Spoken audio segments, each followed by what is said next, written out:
Honourable Farage. Well, as we welcome the Dutch Prime Minister, Mr Rutte, to the hot seat of the 6-month revolving presidency, I note you're a keen historian, because you were quoting Winston Churchill at us this morning, as indeed Mr Verhofstadt backed you up. You're quite right.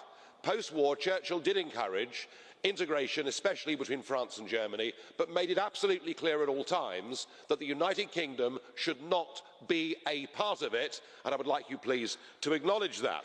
I also very much doubt that 50 years after his death that Churchill would approve of the club the way it is, because he was a Democrat. This EU faces an existential crisis. Indeed, there is an outbreak of a contagious disease. It's not a new one.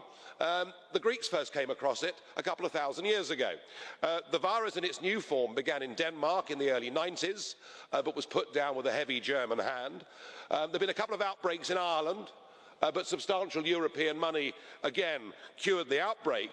But the red alert in 2005, when the contagion swept the Netherlands and France, frankly has never gone away. And I think now we have simultaneous outbreaks of the disease.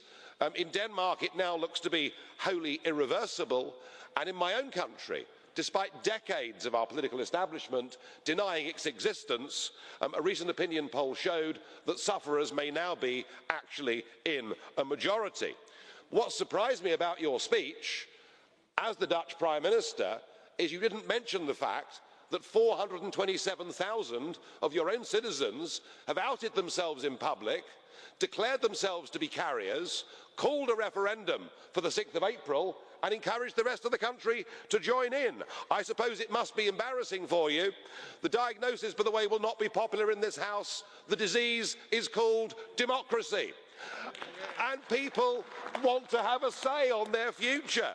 Mr Juncker here says that there'll be a continental crisis if the Dutch vote no. Well, I'll drink to that, is all I can say. When you add to that Schengen, when you add to that people's utter revulsion at what happened in Cologne, I think that you're going to have a very, very hot time over the course of the next 6 months. Whether we can, the peoples of Europe, break this union between now and the end of June, I don't know. But I tell you what, we're going to have a damn good go. Onorevole Vilimsky.